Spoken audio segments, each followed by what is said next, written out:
تو سلیم صاحب آپ کیا کہتے ہیں موجودہ صورتحال کے بارے میں؟ آپ بھی کوئی بتائیں. کچھ لوگ ابھی اس دور میں کافی اچھے بھی ہیں. کسی کی کوئی ابھی کوئی کچھ ہی عرصے کی بات ہے، ایک دوست بتا رہے تھے ان کی فیکٹری ہے گلشن راوی میں. اچھا.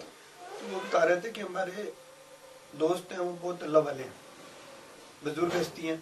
کہتے وہ اپنے ڈرائیور کے ساتھ لاہور سے اسلام آباد جا رہے تھے. اچھا. تو راستے میں کسی مقام پہ ان کی گاڑی خراب ہو گئی موٹر وے پہ. تو انہوں نے ڈرائیور نے گاڑی سائڈ پہ کری، روکی، اس کو بونٹ کھولا تو دیکھا تو اپنے سب مالک سے کہنے لگا کہ جناب یہ آپ کسی دوسری گاڑی پہ چلے جائیں، اس کا تو ریڈیٹر جو ہے نا وہ لیک ہو گیا. اور کوئی اور کام ہوتا تو چلو ٹھیک ہو جاتا، ریڈیٹر کا جلدی ٹھیک ہونا جو ہے وہ ناممکن ہے اس وقت. اور شاید نصیر صاحب تو اس بارے میں جانتے ہوں گے کیونکہ گاڑیوں سے تعلق ہے آپ کا. تو کہیں گے پھر میں اس کو ٹھیک کروا کے تو لے آؤں گا. تو آپ اسلام آباد پہنچے تو کہتے ان بزرگوں نے کہا کہ ٹھہر جو ایسا ہمارے ساتھ نہیں ہو سکتا. جی کیوں؟ یہ تو آپ کے سامنے ہے، یہ پانی لیک کر گیا، گاڑی یہ نیچے سے سارا پانی نکل چکا ہے، میں اوپر سے ڈالتا ہوں وہ سارا پھر نکل جاتا ہے. ان کا ایک منٹ ٹھہرو. باوضو تو وہ تھے ہی کہ تو انہوں نے اپنی سیٹ کے نیچے سے جان ماز نکالی، ادھر بچھائی اور 2 نفل ادا کیے اور اللہ سے دعا کی اور ڈرائیور سے کہا کہ اس کا بونٹ بند کرو. اور خود بھی اپنی سیٹ پہ بیٹھ گئے اور ڈرائیور سے کہا گاڑی سٹارٹ کرو. سبحان اللہ. تو اس نے بسم اللہ شریف پڑھ کے گاڑی کو سلف مارا، گاڑی سٹارٹ ہو گئی اور جہاں وہ اسلام آباد اپنی منزل مقصود پہ جانا چاہتے تھے وہاں تک گاڑی بحفاظت پہنچ گئی. سبحان اللہ. اور اس کے اسلام آباد پہنچنے کے بعد انہوں نے ورک شاپ سے وہ گاڑی چیک کروائی تو انہوں نے کہا جی اس کا تو یہ لیک ہے، یہ تو چل ہی نہیں سکتی تھی. تو بھی ایسی ہستیاں ہیں جو اللہ کو راضی کرتی ہیں اور اللہ ان سے راضی ہے تو وہ ان کی ایسی ہستیاں ہیں، ایسی ہستیاں ہیں تو یہ پاکستان ہے. اور یہ بھی دنیا جو ہے نا انہی لوگوں پہ قائم ہے. جی جو خوش خوش. تو وہ یہ مطلب ہے کہ یہ کوئی کہانی نہیں، یہ زندہ ثبوت ہے، ریالٹی ہے. ابھی وہ ایک نا کہتے ہیں جیسے کہ وہ ایک وفد آیا تھا وہ جو اللہ تعالیٰ کی ذات کو نہیں مانتے نا، وہ پاکستان میں آیا ریسرچ کرنے کے لیے. اچھا دیکھو تو انہوں نے ریسرچ کی، ریسرچ کر کے تو جو واپس گیا، واپس جس وقت گئے تو ان کو انہوں نے اس وفد سے ان کے جو ملک کے اپنے تھے انہوں نے پوچھا بھی ہاں جی آپ نے پاکستان میں کیا دیکھا؟ تو انہوں نے کہا جی ہم نے اپنی آنکھوں سے اللہ تعالیٰ کو دیکھا ہے پاکستان میں. سبحان اللہ. اچھا وہ کہتے ہیں کہ یار وہ کیسے، جبکہ مسلمان خود کہتے ہیں، پاکستان والے کہتے ہیں کہ ہم نے اللہ تعالیٰ کی ذات کو نہیں دیکھا ہے، نشانیاں ہیں، ان نشانیوں سے ظاہر ہوتا ہے کہ اللہ تعالیٰ کی ذات ہے، تو نہیں دیکھا گیا. تو آپ نے کیسے دیکھ لیا؟ اس نے کہا یار میں نے تو دیکھا ہے. کہتے جی وہ کیسے دیکھا ہے؟ انہوں نے کہا کہ جی ان کے ملک میں ایک جو سپر ہے نا، سپر سے لے کر اوپر ان کے صدر تک تمام بندے اپنے اپنے حساب میں جتنا جتنا ان کا حصہ بنتا ہے وہ پاکستان کو کھا رہے ہیں. اور ایک اللہ تعالیٰ کی ذات ہے جس نے وہ پاکستان کھڑا کیا. سبحان اللہ. سبحان اللہ. اب اپنے سپر کو دیکھ لو بشاک دفاتر میں اپنے دیکھو کہ اس کو اگر 2 بوتلیں تیزاب کی 3 دی جائیں اور وم دیا جائے کہ یہ اپنے باتھ روم صاف کرنا ہے تو اس کی کوشش یہی ہوگی کہ 1 بوتل کے ساتھ وہ صاف ہو جائے، 2 میں جا کر بیچ دو. ایسا ہی ہو رہا ہے. اب اس سے اوپر جیسے سٹیپ بائی سٹیپ چلتے جائیں تو ساری دنیا جناب جو ہیں، لیکن کچھ بزرگ ہستیاں ہیں جو اس سب پہ پردہ ڈالیں. ٹھیک. میں نے نصیر صاحب اپنی جہاں نوکری سٹارٹ کی نا تو مجھے بھی ایک افسر ایسے مل گئے اور یہ شروع کی بات ہے کہ 78 کی بات کر رہا ہوں. ان کا نام ہے ناصر علی صدیقی. وہ بھی این اے صدیقی لکھتے تھے، میں بھی. تو جو کچھ میں نے ان سے ایمانداری کے بارے میں اور تقوی پرہیزگاری، وہ یہ فرماتے تھے کہ ہمارے گھر میں وہ ہوتے یا بیوی ہوتی تو اگر گھر میں جب صفائی کرتے اور کوئی 1 روپیہ 10 روپے 5 روپے یا 1 آنا، اس وقت تو چھوٹی روزگاری بھی چلتی تھی کہ جو بھی پیسہ ملتا ہے تو ہم خود اپنی ذات پہ خرچ نہیں کرتے بلکہ وہ اللہ کے رستے میں دے دیتے ہیں کہ پتہ نہیں یہ پیسے کس کے گھر سے ملے، حالانکہ گھر اپنا ہی ہے. تو اتنے تقوی اور پرہیزگار تھے کہ وہ پیسے اللہ کے راستے میں دے دیتے اور پھر دعا کیا کرتے کہ یہ جس کے پیسے ہوں اس کا ثواب اسی کو پہنچے. اب چونکہ پتہ نہیں ہے اپنا ہی گھر ہے تو ایسے ایماندار لوگ. اور جب وہ نوکری کرتے تو نہ ایک فون اپنی مطلب پرسنل کال نہیں کرتے, ایک قلم سے کوئی اپنا نام نہیں لکھنا پسند کرتے تھے کہ نہیں یہ چونکہ سرکاری مال ہے, سرکاری چیز سے سرکاری کام سرکاری کام. اور اپنا پرائیویٹ چیز. بالکل ہیں بالکل ایسے فاروق شاہ صاحب بھی ایسے ہی کرتے تھے. اچھا محمد عمر فاروق شاہ صاحب تو بتائیں ان کی کوئی بات. وہ بھی اسی طرح کرتے تھے. وہ میرا خیال ہے 21ویں گریڈ میں PNT سے ریٹائر ہوئے ہیں. یہ جن ہستی کی بات کر رہے ہیں ان سے میں نے بھی سبق سیکھا ہے. اور آج آپ کو حیرت ہوگی کہ میں جب نہاتا ہوں تو مجھے یہ مامو فاروق صاحب, یہ لاہور میں مامو فاروق بڑے مشہور تھے, انہوں نے ابھی پردہ فرمایا, اور اتنے متقی پرہیزگار بشریت انسان میں نے زندگی میں نہیں دیکھے. اور میں جب بھی نہاتا ہوں تو مجھے کیوں یاد آتے ہیں کہ آپ سے کسی نے مسئلہ پوچھا کہ مامو جی یہ جو بالٹی ہے نہانے کی یہ نیچے ہونی چاہیے یا اوپر ہونی چاہیے, کیسے رکھیں تاکہ ہم غسل جو ہے وہ صحیح پاک ہو اور پانی جو ہے وہ ناپاک نہ ہو جائے. تو آپ فرماتے ہیں کہ بس بالٹی اوپر کر لو, خود نیچے بیٹھو تاکہ آپ کا استعمال کیا ہوا پانی چھینٹیں اور یہ جا کر اس پانی کو دوبارہ. تو میں جب بھی نہاتا ہوں مجھے یہ ہستی یاد آتی ہے. تو آپ دیکھیں جو بزرگوں کی باتیں ہوتی ہیں وہ آپ کو ساتھ رہتی ہیں. اب وہ دنیا میں نہیں ہے, اللہ تعالیٰ ان کی وہاں درجات اور بلند فرمائے, ان کی ترقی ہو اور ان کے جنت میں جو مقام ہے اللہ تعالیٰ ان کو اور اعلیٰ اور بالا کرے. ہمیں اس جیسی ہستیوں کے لڑ لگائے رکھے. تو آپ ہمیں کوئی بات بتائیں مامو فاروق صاحب کی کہ تو وہ میں آپ نے بڑا وقت گزارا ہے ان کے ساتھ. وہ ان کا بھی یہ شیڈیول تھا کہ وہ 21ویں گریڈ کے افسر تھے, مگر ساری عمر میں نے دیکھا کہ انہوں نے سائیکل پہ ہی سفر کیا. انہوں نے ایک تو دوسرے یہ کہ اپنے دفتر میں اگر انہوں نے سرکاری چیز سے اگر کسی پینسل سے اپنا کوئی کام کر لیا تو وہ اس کا معاوضہ ایک الگ رکھ دیتے تھے. سبحان اللہ. کہ بھی میں نے یہ سرکاری پینسل استعمال کی ہے تو اپنے کام کے لیے کی, ذاتی کام کے لیے, تو اس کے پیسے الگ رکھ دیے. اگر وہ ٹیلی فون اپنے کسی دوست کو یا اپنے کسی مقصد کے لیے استعمال کرتے تو وہ کال کے پیسے مینٹیننٹ کر کے اتنے پیسے الگ رکھ دیتے تھے کہ بھی یہ ٹیلی فون سرکاری ہے اور کام میں نے اپنا کیا تو میرا وہ نہیں بنتا کہ میں اس کو استعمال کروں. تو وہ اس کے بھی پیسے نکالتے تھے. اور میں سمجھتا تھا کہ وہ اتنے بڑے افسر ہیں, ان کے گھر ایک نہیں کئی ٹیلی فون لگے ہونے چاہیے تھے. 21 گریڈ کا افسر ہوتا اور کیا چاہیے. اور پھر اسی محکمے کا ایک قسم کا مالک تھا. وہ ٹیلی فون ہی کے ڈپارٹمنٹ میں تھے, اور ٹیلی فون ڈپارٹمنٹ کے مالک, اور ان کے گھر فون کوئی نہیں تھا. سبحان اللہ سبحان اللہ. تو بلکہ ان کا عملہ جو ان سے نئے بندے ان کے ساتھ ٹچ ہوتے تھے وہ تنگ ہوتے تھے کہ بھئی آپ لکھ کے رکھ دیتے ہیں کہ جی یہ میں نے اس مہینے میں 27 روپے پینسل کے نکالے ہیں, یہ 35 روپے کے ٹیلی فون اپنے جان پہ خرچ کیے ہیں, تو یہ سرکاری مد میں جمع کرا کے ہو پیسے. مشکل ہو جاتی ہے. تو وہ کہتے تھے کہ ہم اسے کس مد میں جمع کرائیں, ہماری سمجھ میں نہیں آ رہا. بہرحال وہ لے کہ ان کا حکم ماننا پڑتا تھا, وہ کروا دیتے تھے. اور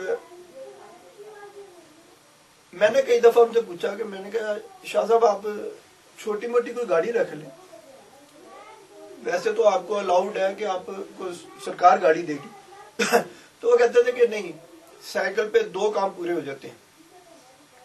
ایک تو جسم ورکنگ میں رہتا ہے, اور دوسرے یہ کہ میں یہاں سے وہاں تک جاتے ہوئے میری کوشش ہوتی کہ زیادہ سے زیادہ ٹائم لگاؤں اور اس میں زیادہ سے زیادہ اللہ کو یاد کرتا جاؤں. تو وہ اپنے ورد و وظائف پورے کر لیتے تھے اس میں چلتے پھرتے بھی. تو ابھی کچھ ہی عرصہ ہوا کہ وہ دنیا سے پردہ کر گئے. تو جب وہ کچھ علالت کی حالت میں تھے, انہوں نے اپنے کسی دوست کو بلایا اور اس کو بتایا کہ بھئی ایسا ہے کہ میرا وقت اب ہو گیا ختم, تو یہ میرے معاملات ہیں, یہ چیزیں ہیں میری. انہوں نے جو تقسیم کرنا تھا اس حساب سے ان کو دوستوں کو بتا دیا, اور انہوں نے یہ بتایا کہ بھی میری ڈیتھ جس وقت بھی ہو کوئی بھی وقت ہو اس کے بعد جو سی بھی نماز آئے نا اس کے ساتھ ہی مجھے دفنا دینا. سبحان اللہ. یہ نہیں سوچنا کہ بھی کہ ان کے عزیز و اقارب انگلینڈ میں بھی ہیں, لاہور میں بھی ہیں, لاہور سے باہر بھی ہیں, کہ بھی فلانے نے آنا ہے تو دفنانا ہے. انہوں نے کہا یہ نہیں سوچنا, بس میری ڈیتھ ہو اس کے بعد جو سی بھی نماز کا وقت ہو اس کے ساتھ ہی مجھے دفنا دینا. تو اور یہ بھی بتایا کہ دیکھو, تو لوگوں نے کہا کہ حضرت صاحب اتنی دور سے آپ کے رشتہ داروں نے آنا ہے, کوئی نہ کوئی تو تھوڑا سا وقت تو لگ ہی جاتا ہے نا آتے جاتے میں, اور جس بھی نماز کا وقت ہو, بہت بھی وقت ہونا تو 2 گھنٹے کا وقت پڑ جاتا ہے نماز میں بھی وقفہ, تو اتنی جلدی کوئی بھی نہیں آ سکتا. آپ نے کہا نہیں جو میں کہہ رہا ہوں وہ صحیح ہے. تو یہ بھی بتایا تھا کہ میرے جنازے میں, اس لیے جنازے کو جلدی کہہ رہا ہوں دفنانے کے لیے, کہ میرے جنازے میں ملائکہ بھی ہوں گے, فرشتے بھی ہوں گے, جن بھی ہوں گے اور انسان بھی ہوں گے. اور انسان تو چلو رات بے رات اپنے گھر پہنچ جاتا ہے, مگر جو دوسری مخلوق ہے نا ان کو مغرب کے بعد جو ہے نا ذرا مشکلات پیش آتی ہیں. تو اس لیے میں کہہ رہا ہوں کہ جلدی سے جلدی کرنا. تو مجھے بھی ان کے جنازے سے تقریباً آدھا گھنٹہ پہلے پتہ لگا کہ شاہ صاحب کی ڈیتھ ہو گئی. میں جلدی ان کے گھر پہنچا تو پتہ لگا کہ بھی جنازہ لے کے نا فلانی مسجد کی طرف چلے گئے. میں مسجد پہنچا تو وہ مغرب کی نماز اذان ہو رہی تھی اور جنازہ رکھا تھا. سبحان اللہ. تو کچھ لوگ وضو میں مشغول تھے, کچھ جنازے کے ارد گرد کھڑے تھے,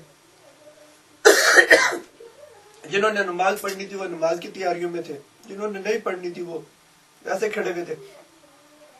تو میں نے دیکھا کہ وہ بچے میں نے نہ اس محلے میں دیکھے کبھی جہاں ان کی رہائش تھی, جو ان کے جنازے کے پاس کھڑے تھے اس وقت, اور نہ ہی میں نے صدر میں دیکھے. میری تقریباً 25-30 سال کی ان کے ساتھ رفاقت تھی, ان کے محلے میں رہا ہوں.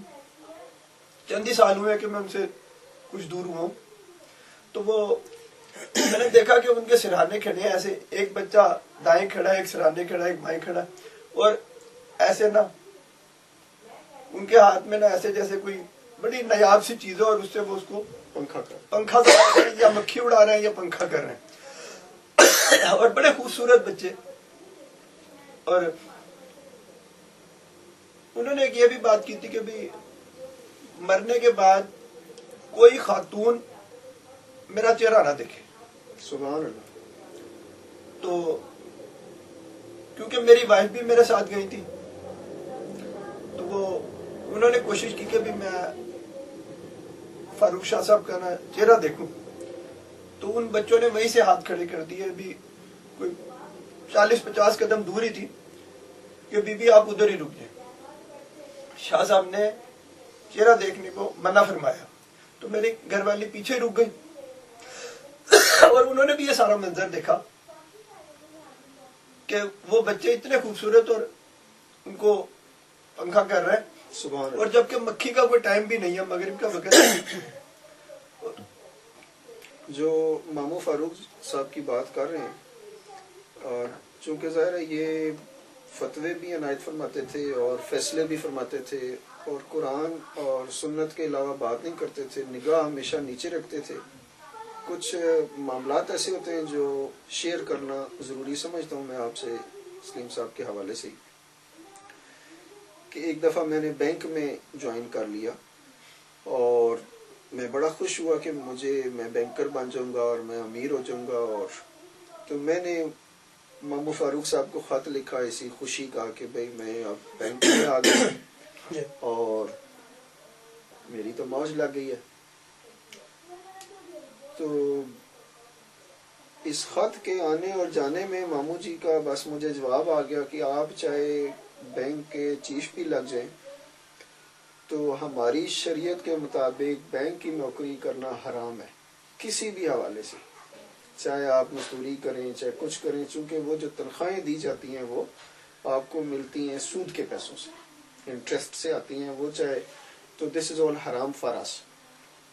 اب میں تو بڑا خوش تھا پر ابھی خط گیا اور واپس آیا تو 2 مہینے لگ گئے ہوں گے اس میں. اب میرے پاس کلیئر کٹ آپشن تھی کہ کیا مجھے بینک میں رہنا چاہیے یا نہیں رہنا چاہیے. تو چونکہ میں ماموں سے بھی بہت پیار کرتا تھا. پیار یہی ہوتا ہے کہ جب کسی سے پیار کیا جائے پھر اس کی بات بھی مانی جائے, اس کی اتباع بھی کی جائے, اس کے پیچھے بھی چلا جائے.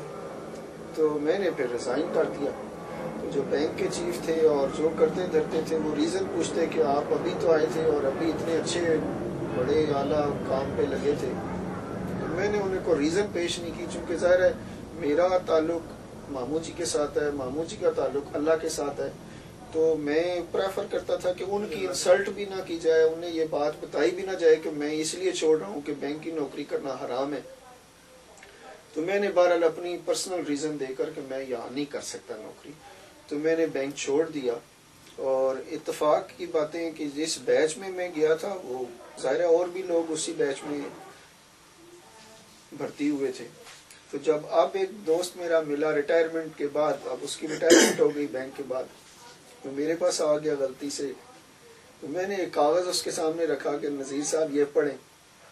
تو وہ ادھر ادھر ہاتھ مارنے لگ گیا کہ میرا تو وہ آنکھیں ہی کوئی نہیں ہے, وہ تو گاری رہ گئی ہیں. میں نے اسے پوچھا آنکھیں کیا بینک میں تم نے جمع کرا دی ہیں؟ اب ظاہر ہے ہم چونکہ فری ہیں تو ایسی بات ہم نے ان سے کی. وہ کہنے لگی نہیں میری تو نظر ہی کوئی نہیں رہی.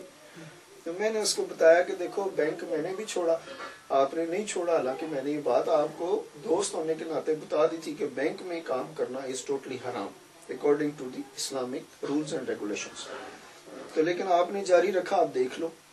تو اس نے بہرحال یہ دنیا ہے اور اس کو کیسے دیکھا جائے.